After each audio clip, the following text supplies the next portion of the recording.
समाजांनी आरक्षणाची लढाई जिंकली याचा अर्थ ओबीसी हरले, जरांगे जिंकले आणि भुजबळ हरले।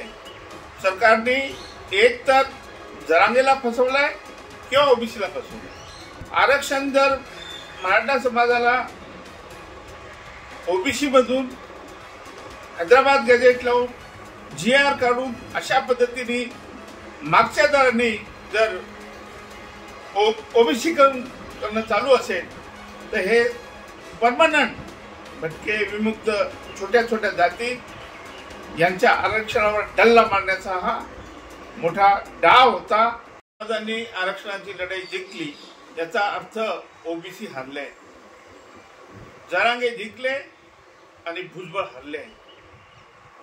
हा जो निर्णय झालेला आहे अत्यंत चुकीचा झालेला आहे। सरकारने गुगली टाकली, सरकारने एक तर जरांगेला फसवलाय किंवा ओबीसीला फसवलंय, दोन पैकी एक होऊ शकते। त्यामुळे आरक्षण जर मराठा समाजाला ओबीसी मधून हैदराबाद गॅजेट लावून जीआर काढून अशा पद्धतीने मागच्या दराने जर ओबीसी करणं चालू असेल तर हे परमनंट भटके विमुक्त छोट्या छोट्या जाती यांच्या आरक्षणावर डल्ला मारण्याचा हा मोठा डाव होता आणि तो सरकारने साधलेला आहे। याच्यामुळे ही लढाई परत ओबीसी आणि मराठा, ओबीसी वर्सेस सरकार चालूच राहील। फार मोठा अन्याय ओबीसीवर झालेला आहे, न भरून निघणारं नुकसान आहे।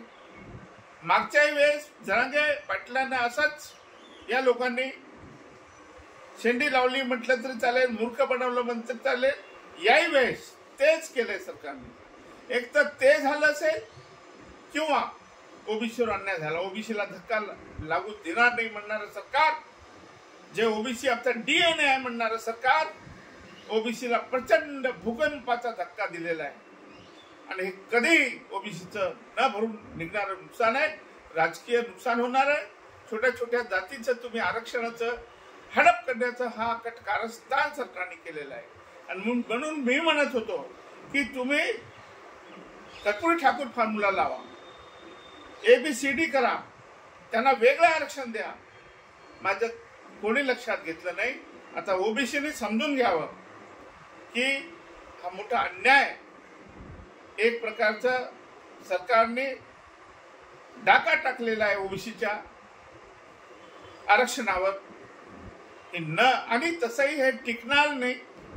त्यामुळे परंतु सरकार त्यांच्या पूर्णपणे पाठीशी आहे। एन प्रकारे मराठा समाजाला ओबीसीकरण करणं हेच सरकारची इच्छाशक्ती होती, त्यांनी ती पूर्ण केली। मागासवर्गाच्या बाजूने हे सरकार उभं नाहीये, मागासवर्गाच्या विरोधात हे सरकार आहे आणि त्यामुळे या निर्णयाचा आम्ही निषेध करतो।